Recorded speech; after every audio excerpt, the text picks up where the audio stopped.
Yeah, so social media sucks. I've been calling it anti-social media. Oh, shit. This is not a good idea. And I've got one more, Mike. Speaking of not a good idea, you know how America has not been blown up by a nuclear bomb yet? To the best of my knowledge, yeah. Not. I haven't been outside today. But hey, you should go outside more often, dude. Worried about you. So this one is called America Not Prepared. And this one was canceled. So I wonder if maybe he got a little more than he bargained for when he was digging into why America was not prepared. It says here, this is created by Bernie Mac, but it's a white guy. It's not... What? It's not the dead Bernie Mac. Oh, it was actually created by someone named Bernie Mac. Yeah. That's funny. He's something of a director, it says here, and he loves doing things with no budget, that's always good. That's convenient. Yeah. Well, Mike, not to spoil it, but he did also have a $0 budget on this because he got $0. Although he wanted $50,000. And this is what he wants to talk about here. This is what he says. Nobody wants to think about it or talk about it, but it is the most grandiose threat. So misuse the word grandiose. We face today. What would you do if you were driving down your local highway and all of a sudden you saw a mushroom cloud hovering over your beloved city? I would say, can I say what I would do? Yeah, let's hear it. I would look at that mushroom cloud and I'd say, oh shit. It's a big mushroom cloud. Yeah. You want to know what I would do? What would you do? I think I would probably deatomize and just evaporate, because that's what happens when a nuclear bomb hits the place that you are. Okay, well, don't try to one-up me. But your thing was good, too.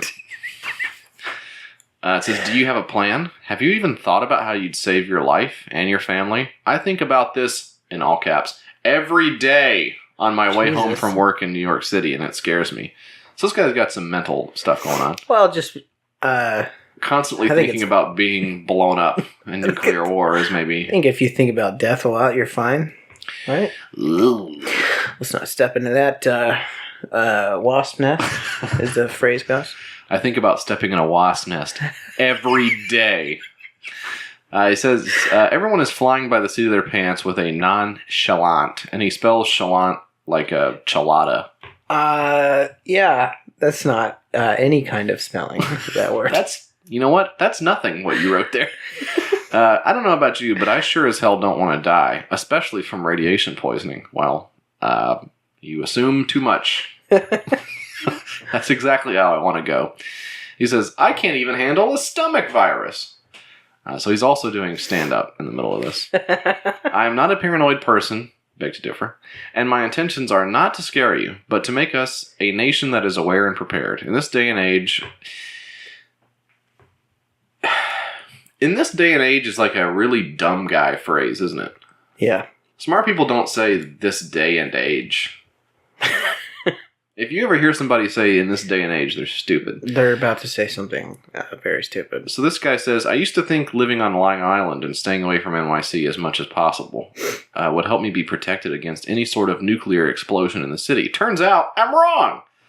After a nuclear explosion, radioactive dust particles raise up into the atmosphere of the mushroom cloud. This guy just read the Wikipedia on I think this guy maybe just did a Google image search for nuclear blast. You guys hear about this shit? Okay, so the particles go up, block out the sun, and then we got nuclear winter. This dust emits radiation that will travel through the walls of your house, basement, and rooftop. I think he means rooftop, but he did... Rooftop. He did write rooftop, did he not? R-O-U-G-H, yeah. Although roofs are rough, so give him some points you get partial credit. So this documentary is how to survive a nuclear attack, which, well, you can't. There's no way to do it. Basically, what this guy wants to do is he wants to get $50,000 to build a bomb shelter because I guess he just went off his medication and started having like paranoid hallucinations about being blown up on Long Island. So, I hope this guy is able to figure out how to live in a world where you can die at any time. And actually, the cool thing about this is he talks about being stuck in traffic, where he is 1 million more times likely to die than in a nuclear explosion. So somebody tell that guy that he's probably going to die in his car by wrecking it into another car, and maybe he'll calm down.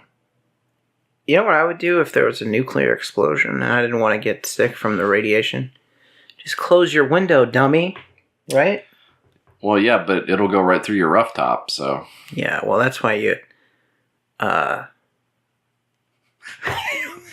Oh, shit. Yeah, see, now I just didn't think about it. You just did the math on that. I just did the wheels were turning. Yeah, so now you can see why why Bernie Mac is so concerned. Bernie Mac, I loved you in the Kings of Comedy, dude. You were awesome.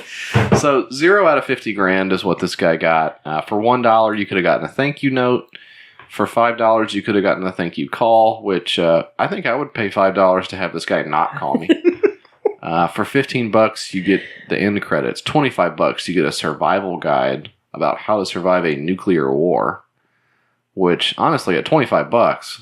Why don't you just do that instead of the movie? Well, because he wants $50,000 to build a bomb shelter. Oh. For $50, you get a DVD, as well as the plans to his completed bomb shelter. Get some plans. Hell yeah. So what that tells me is this guy is going to design his own bomb shelter. Yeah. And he just, this week, found out about nuclear bombs. So I'm sure his bomb shelter is going to be very good. He's going to have a hell of a rough top on it. And I'm excited to see what he comes up with. Hopefully this was in 2011. So hopefully he figured it out. In the 6 years since, we have not been destroyed by nuclear weapons. So, but that doesn't mean it won't happen. Yeah. If it does, I'm going to say, oh shit. I'll say that. Well, and that was the six-pack. So let's take a quick break, and we'll be right back with just a little bit more of Your Kickstarter Sucks, the podcast.